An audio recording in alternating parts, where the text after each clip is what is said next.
बात जब राजस्थान की आन बान और शान की हो, बात जब राजस्थान के शौर्य की पहचान की हो और बात जब रणभूमि में रची राजस्थान की विरासत की हो, तो महाराणा प्रताप का नाम सबसे पहले हमारे जहन में आता है।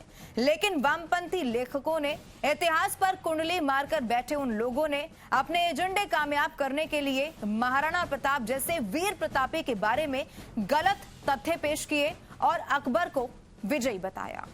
नमस्कार, स्वागत है आपका। आपके साथ हूं मैं लवीना राज। विरासत के इस एपिसोड में हम शौर्य की विरासत की बात करेंगे। महाराणा प्रताप का शौर्य हमारी विरासत है और आज तथ्यों के जरिए, सबूतों के जरिए हम आपको बताएंगे कि हल्दी घाटी के युद्ध में मुगल हारे थे और महाराणा प्रताप की जीत हुई थी। हमारे स्कूली किताबों में मुगल काल का जो इतिहास पढ़ाया जाता है, उसके तथ्य, उसके स्रोत उन्हीं किताबों को बताया जाता है जिसे मुगलों ने या फिर मुगलों के दरबारी लेखकों ने लिखा। बाबरनामा से लेकर आईने अकबरी, तुजू के जहांगीरी और शाहजहांनामा जैसी तमाम किताबें जिसे मुगलों ने या उनके दरबारियों ने लिखा, उसी को आधार बनाकर वामपंथी लेखक हमसे हमारा असली इतिहास छुपा रहे हैं। लेकिन आज हम उन्हीं मुगलों के किताबों में लिखी बातों से ये साफ कर देंगे कि हल्दी घाटी के युद्ध में मुगलों को हार का सामना करना पड़ा था। सामान्य तौर पर हम सब जानते हैं कि 18 जून 1576 को मेवाड़ में खमनौर और गोगुंदा की पहाड़ियों के बीच की घाटी, जिसे हल्दी घाटी कहते हैं, वहां पर अकबर और महाराणा प्रताप की सेना के बीच युद्ध हुआ था।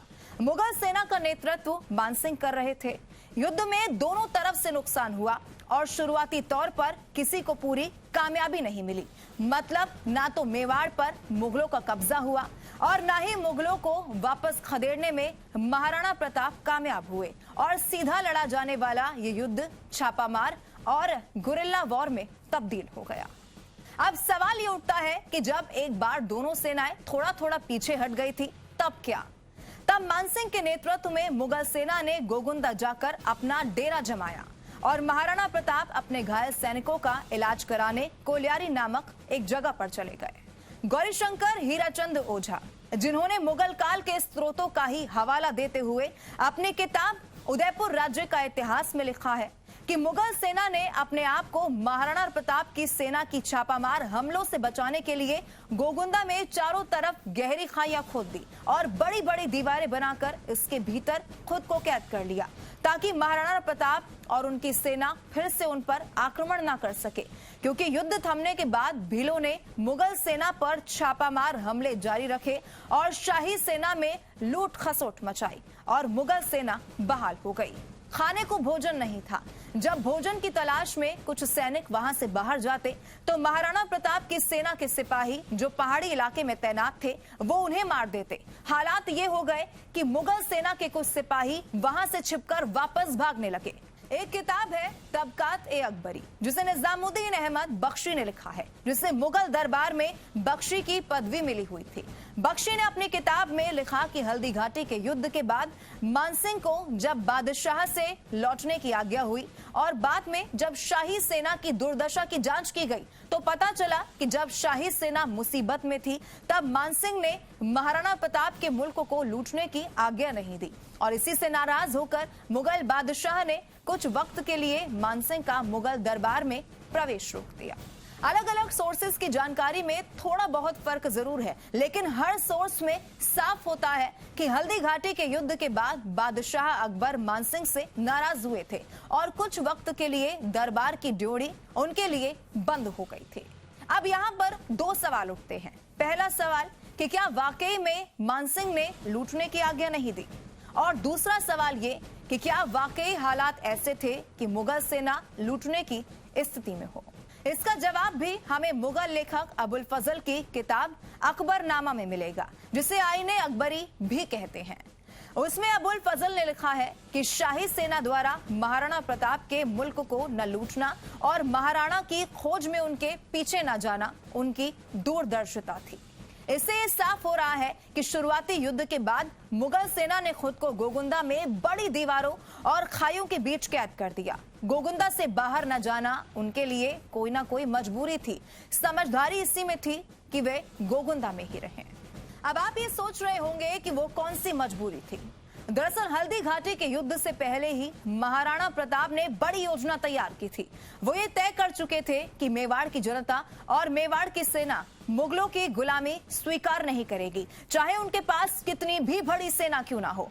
युद्ध से पहले ही महाराणा प्रताप ने जनता को मैदानी भागों से हटाकर पहाड़ों में शिफ्ट कर दिया और जितना भी अनाज और धन था वो अपने साथ पहाड़ी इलाकों में ले गए और जो खेती मैदानी इलाकों में थी उसे नष्ट कर दिया। ऐसे में जब वहां पर जनता है ही नहीं तो धन किससे लूटोगे, और खेत भी नहीं है तो अनाज कहां से लूटोगे। और जैसे ही मुगल सेना मैदानी इलाकों से पहाड़ी इलाकों में अनाज की खोज में जाती तो पहाड़ी इलाकों के नाकों पर महाराणा प्रताप के सैनिक तैनात थे जो उन्हें छापामार हमलों में मार देते। मुगल सेना गोगुंदा में ही भूखी प्यासी तड़प रही थी। मतलब आप अभी तक मेवाड़ जीत भी नहीं पाए और आपके जिंदा रहने के रास्ते भी खत्म होते जा रहे हैं। और ये हालात मुगलों की लिखी किताबें, चाहे वो अबुल फजल की अकबरनामा हो, निजामुद्दीन मीर बख्शी की किताब हो या फिर बदायूनी की। बदायूनी वो एकमात्र ऐसा लेखक था जिसने मुंतखब उल तवारिख में हल्दी घाटी के युद्ध का आंखों देखा हाल लिखा था। और इन तमाम जगहों पर यह साफ लिखा है कि युद्ध के बाद शाही सेना का ये हाल हो गया था कि वो अपने ही ऊंटों और अपने ही घोड़ों को काट काट कर खाने पर विवश हो गए।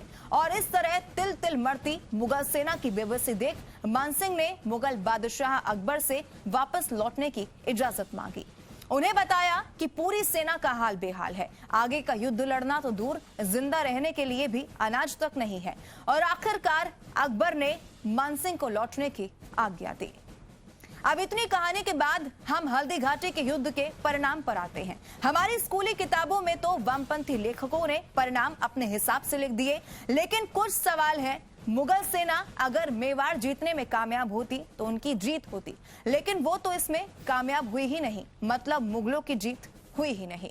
महाराणा प्रताप का काम होता कि उन पर हमला करने वाली इस सेना को वापस खदेड़ा जाए और महाराणा प्रताप मुगल सेना को वापस जाने के लिए मजबूर करने में कामयाब रहे। तरीका कोई भी हो, सीधी लड़ाई न होकर गुरिल्ला वॉर, छापामार युद्ध या फिर मुगलों की राशन सप्लाई काटने के तरीके हों, तरीका कुछ भी हो, लेकिन महाराणा प्रताप इस बात में कामयाब रहे कि आखिरकार अकबर ने अपनी सेना को वापस बुला लिया।